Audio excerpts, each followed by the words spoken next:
Bonjour, dans cette courte vidéo, j'aimerais savoir avec toi une situation où j'ai deux inconnus, puis deux informations concernant ces deux mêmes inconnus qui se modélisent par deux équations. Une équation du premier degré puis une équation du deuxième degré. Puis je vais voir comment on fait pour résoudre ce type de situation-là. Donc, pour bien représenter la démarche, je vais partir d'une situation dans un contexte de géométrie et je vais regarder la résolution puis essayer de voir à quel moment là, je vais te donner des petits conseils pour faire une belle résolution efficace de ce genre de situation-là. Donc, commençons par une situation, comme je te propose ici, où on regarde un rectangle puis un triangle isocèle. Sur la figure, j'ai déjà représenté les mesures des côtés sous forme algébrique. Et je te donne deux informations. Je te dis que l'aire du rectangle est de 60 unités carrées, tandis que le périmètre du triangle doit donner 18 cm. Notre intention ici, c'est de trouver les valeurs de x et de y pour lesquelles l'aire va être de 60 pour le rectangle et que le périmètre du triangle va être bien de 18. Donc, pour être capable de trouver deux inconnus, j'ai besoin de deux équations. Donc, ici, je pars des informations qui sont données dans mon problème. Donc, je pars, c'est-à-dire de l'aire de mon rectangle qui doit donner 60. Donc, on sait que l'aire d'un rectangle, c'est base fois hauteur. Donc, si on l'applique à la situation ici, donc la base est représentée par le binôme 2y plus x. Ça, c'est ma base. La hauteur de ce rectangle est représentée par la variable y. Donc, lorsque je vais faire le produit, je dois obtenir 60. Donc, moi, mon idée ici, c'est de trouver pour quelle valeur de x et de y je vais obtenir une aire de 60. Deuxième information, c'est concernant le périmètre du triangle. On se rappelle que le périmètre de tout polygone, c'est la somme des mesures des côtés. Donc, dans ce cas-ci, puisque c'est un triangle isocèle, j'ai deux côtés qui mesurent x, plus le côté qui mesure y, je dois obtenir 18. Je suis donc en présence d'un système d'équations, donc j'ai deux équations. Ce système est formé d'une équation du premier degré, qui est l'équation du périmètre. Premier degré, c'est que je n'ai pas de variable avec un exposant plus grand que 1. Et une équation du deuxième degré, qui est l'équation de l'aire. Donc ici, initialement, dans sa forme de présentation, je n'ai pas d'exposant plus grand que 1. Par contre, on voit que par la multiplication du y par y, je vais obtenir un exposant 2. Donc, c'est ce qui la qualifie d'une équation du deuxième degré. Donc, une équation du premier degré, une équation du deuxième degré qui forment mon système. Moi, mon intention, c'est de trouver quelles sont les combinaisons possibles pour que le problème, les contraintes du problème soient vraies. Donc, je dois résoudre ce système-là. On se souvient que pour résoudre un système d'équations, on a vu la méthode de comparaison, la méthode de substitution et la méthode de réduction. Dans ce type de système-là, je préconise toujours la méthode de substitution. Je vais te montrer comment je vais travailler. Donc ici, si je veux la méthode de substitution, je reprends mon système, mes deux équations. Là, ça va être important de prendre de la place. Vous allez voir que la capsule vidéo ne dure pas moins de 5 minutes. Donc, ça me prend quand même du temps à faire une belle résolution. C'est encore plus important dans ce temps-là de prendre le temps de se revérifier à chaque étape. Donc ici, je vais toujours vous conseiller de travailler d'abord à partir de l'équation du premier degré. Donc, dans ce cas-ci, l'équation du périmètre. Pour effectuer ma substitution, il faut que j'isole x ou y dans mon équation. Ici, selon l'équation que j'obtiens, je serais tentée d'aller isoler le y. Ça me permettrait de faire une isolation rapide puisque j'ai simplement de chaque côté de mon équation à éliminer le terme 2x qui va me permettre d'écrire y est égal à moins 2x plus 18. J'essaie aussi, lorsque je manipule des expressions algébriques, de toujours respecter les conventions d'écriture. Donc, j'écris toujours les termes avec le plus haut exposant en premier, puis je vais de façon décroissante. Ça m'aide aussi dans la suite des choses. Donc, ici, la valeur de y est équivalent au bidon moins 2x plus 18. Je vais prendre cette valeur-là et je vais la substituer dans mon autre équation, mon équation du deuxième degré. Par contre, ici, on observe rapidement que la variable y se trouve à deux endroits dans ma première équation, donc je vais devoir la substituer deux fois. Et là, c'est important, lorsque je vais substituer la valeur de y, de vraiment mettre le polynôme avec mes parenthèses. Donc ici, ce que je voulais vous dire, dans le fond, c'est que le y se retrouve deux fois. Je le vois bien, mon y deux fois. Donc, je vais aller le substituer. Donc, je vais aller substituer de quelle façon? Bien, je réécris. Là. Vraiment, là, c'est important de prendre son temps. Je réécris deux fois le y. Bien, le y, je le remplace par sa valeur dans la parenthèse. Donc, je vais écrire une parenthèse. qui est moins 2x plus 18. Je prends de la place. Je revérifie que je n'ai pas fait d'erreur de transcription.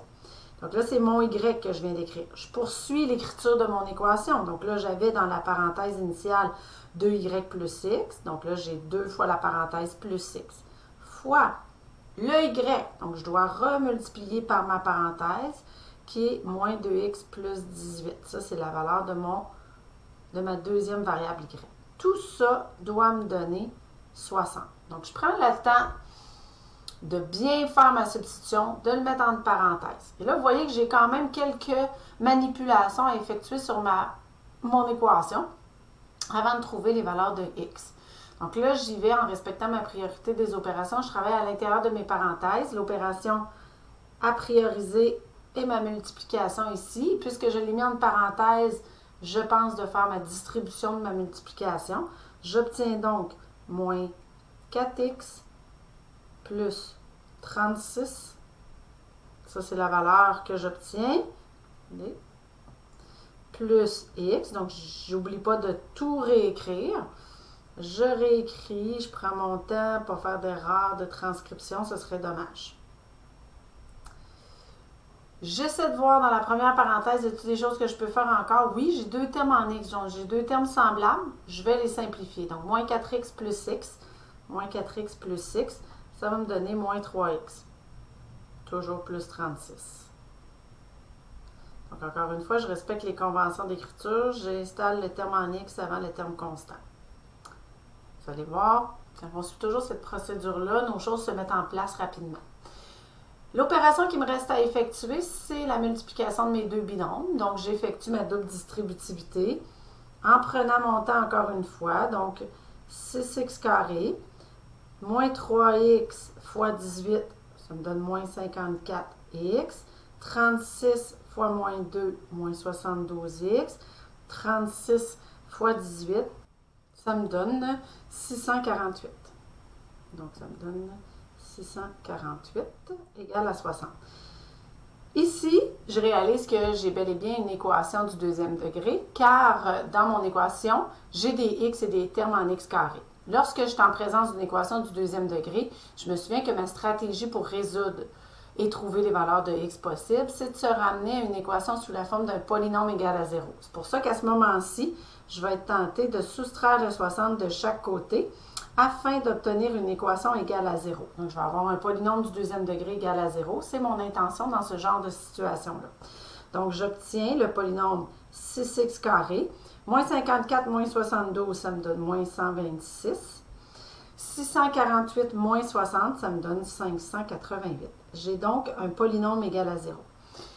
Pour résoudre cette équation-là, je me souviens que j'ai 2 options. Soit que j'utilise la formule quadratique, la formule de la Gauss-Berta, afin de trouver les 2 valeurs de x, ou que j'utilise mes techniques de factorisation qui me permettraient ici de factoriser, si c'est possible, mon polynôme, afin de trouver les 2 solutions possibles. Vous me connaissez, j'ai toujours tendance à préconiser la factorisation quand c'est possible. Tout de moins, je l'essaie avant d'utiliser la formule comme telle. Donc là, ici, le polynôme que j'aimerais factoriser, c'est le polynôme 6x carré moins 26x plus 588. Donc ici, mes coefficients sont quand même élevés. Donc, je vais essayer de voir est-ce que j'ai un facteur commun à chacun des termes, ma simple mise en évidence. Je me rends compte que le facteur 6 est commun à chacun des termes. Donc, soit que j'en fais une mise en évidence ou je peux ici carrément diviser chaque côté de mon équation par 6 en divisant chacun des termes. Donc, mon égalité reste vraie. Et je vais obtenir un polynôme plus facilement factorisable s'il est factorisable. Donc, x carré, 126 divisé par 6, ça me donne moins 21. Et 588 divisé par 6, ça me donne 98. Donc, j'applique la technique de la somme et du produit. Je cherche donc 2 facteurs pour lesquels la somme va donner moins 21 et dont le produit est 98. J'énumère tous les facteurs possibles. Dans ce cas-ci, je trouve que 7 et 14 me donnent un produit de 98. Et puisque la somme doit être négative, mes 2 facteurs doivent être négatifs. Je factorise le tout. Là, ici, je skip certaines étapes puisque l'intention du problème est la résolution du système de façon générale. Donc, je factorise mon polynôme. J'obtiens les 2 facteurs suivants. Lorsque mon polynôme est factorisé, on se souvient qu'on applique le concept qui nous dit que lorsque le produit de deux éléments donne 0, c'est que nécessairement l'un des facteurs est égal à 0. Donc, dans ce cas-ci, l'équation est vraie si x moins 7 donne 0, ce qui me permet de déterminer que ma première solution possible serait que la valeur de la variable x serait 7. Et la deuxième option serait que la valeur de x possible serait 14. Donc, j'ai deux options possibles, ce qui peut être tout à fait adéquat dans une situation de résolution de problème, parce qu'ici, je cherche les valeurs. Donc, je pourrais avoir deux configurations différentes pour le x avec le y associé, qui fonctionnerait pour une heure de 60 et un périmètre de 18. Allons voir si les deux fonctionnent, parce que parfois, ça se peut que je vais exclure une des valeurs. Donc, si je reviens à mes équations de départ, donc les équations de départ ici, c'était concernant l'air et le périmètre. Et là, je me mets en position que je connais la valeur de x. Donc, j'ai deux options possibles. J'ai soit que mon x est équivalent à 7 ou x égale à 14.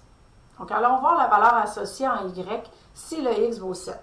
J'utilise le périmètre. Donc, dans ce cas-ci, 2 fois le x, donc 2 fois 7, plus la valeur de mon y, il faut que ça me donne un périmètre de 18. Je résous cette équation-là. Donc, 14 plus la valeur de y doit me donner 18. Je soustrais 14 de chaque côté. J'obtiens que la valeur possible du y serait 4. Donc, pour que les contraintes soient vraies, la première option que je suppose, c'est que le x devrait valoir 7, tandis que le y devrait valoir 4. Deuxième alternative, si le x vaut 14, donc encore une fois, 2 fois le x, donc 2 fois le 14, plus la valeur du y doit aussi me donner 18, j'obtiens que 28 plus y, il faut que ça me donne 18. Oh, il y a quelque chose qui me cause problème.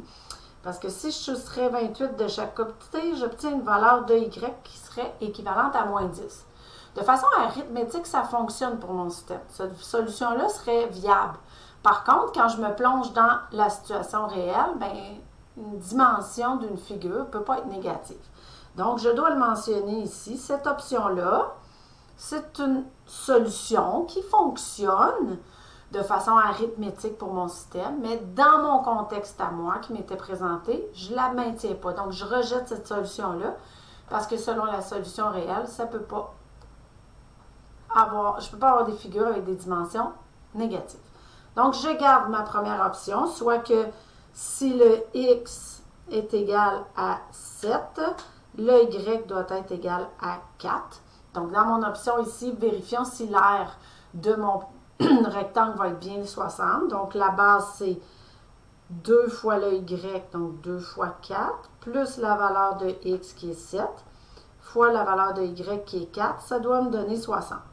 Donc, ici, ça veut dire que ma base devrait mesurer 15, ma hauteur 4. Est-ce que ça donne 60? Oui, ça fonctionne. Donc, j'avais deux solutions possibles, mais la solution que je retiens dans ce contexte-ci, qui répond à mes deux équations de départ, c'est que le x doit valoir 7 et le y doit valoir 4. Et la question qui était demandée plus spécifiquement, détermine les mesures réelles de ton triangle isocèle. Bien, les deux côtés isométriques doivent mesurer 7 cm et le troisième côté doit mesurer 7. Donc, ce que je voulais vous présenter ici, c'est ce type de situation-là. Vous voyez, ma capsule n'a pas été courte. Habituellement, je fais toujours des courtes capsules, mais ce genre de résolution-là demande quand même une longue démarche. C'est pour ça que c'est important qu'à chaque étape, tu prennes ton temps. Donc, que tu écrives comme il faut les bonnes équations. Donc, ici, les bonnes équations, c'était une pour l'air, une pour le périmètre. Ensuite, selon la technique de résolution que tu vas utiliser, moi, je priorise la substitution et je vais toujours te conseiller d'isoler la variable dans l'équation du premier degré. Et ensuite, on fait la substitution et la résolution complète. Donc, ça demande quand même plusieurs étapes, plusieurs chances de faire des erreurs de calcul. D'où l'importance de vraiment prendre son temps de vérifier à chacune des lignes que tu écris, voir si tes calculs ont été bien faits. Donc, à toi de jouer. Ne te décourage pas, c'est pas toujours évident, mais en suivant les étapes une à une, tu vas être capable de le faire.